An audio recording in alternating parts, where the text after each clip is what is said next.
Welcome, my friends, to today's 2-Minute Tuesday. If someone approached you and they asked you to take on a project for a year where you had to carry around a notebook with you and keep track of all of your good attitudes, how long they persisted and what you were working on, and then also keep track of your bad attitudes, how long they lasted and what you were working on. Most of us would think that's a little silly project. We don't have time for that. We have very busy lives, and we don't really, have time to pull out a notebook and start tracking our attitudes. I read an article last week where Napoleon Hill did just that. So he spent a year of his life tracking his good and bad attitudes, how long they lasted, and what he was working on. And what he found was there was an exact correlation. Everything that he was working on when he had a good attitude turned out good. And everything that he was working on when he had a bad attitude, in his words, turned out as a disaster. 100% of the time. It was exact. Well, if that is true, well then the way to avoid failure and disaster is to have a great attitude. So how do we do that? How do we always have a great attitude? Well, I think it starts with a bowl of good attitude for breakfast. And it's not cereal. What I mean is, some kind of routine where you choose to have a good attitude. It gets you in a great attitude before you even leave for work.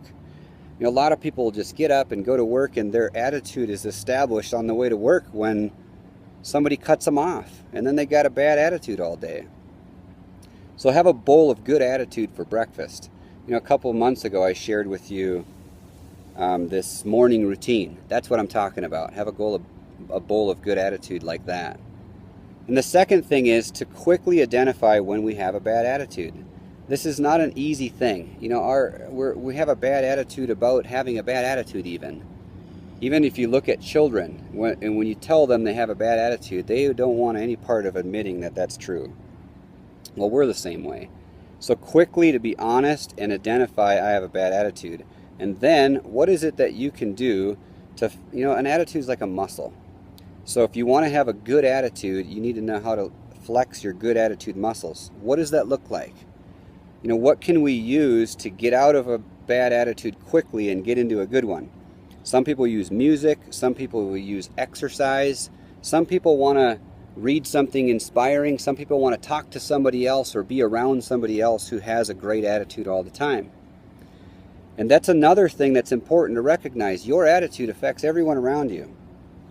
Imagine if at the office you're the person that people with bad attitudes look to so that they can have a good attitude. Think about how important that is for you to bring a good attitude with you every day.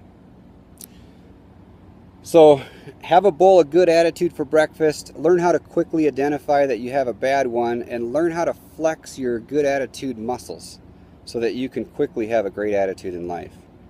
Until next week, laugh a little, learn a little, and live a little. I'll see you guys next Tuesday.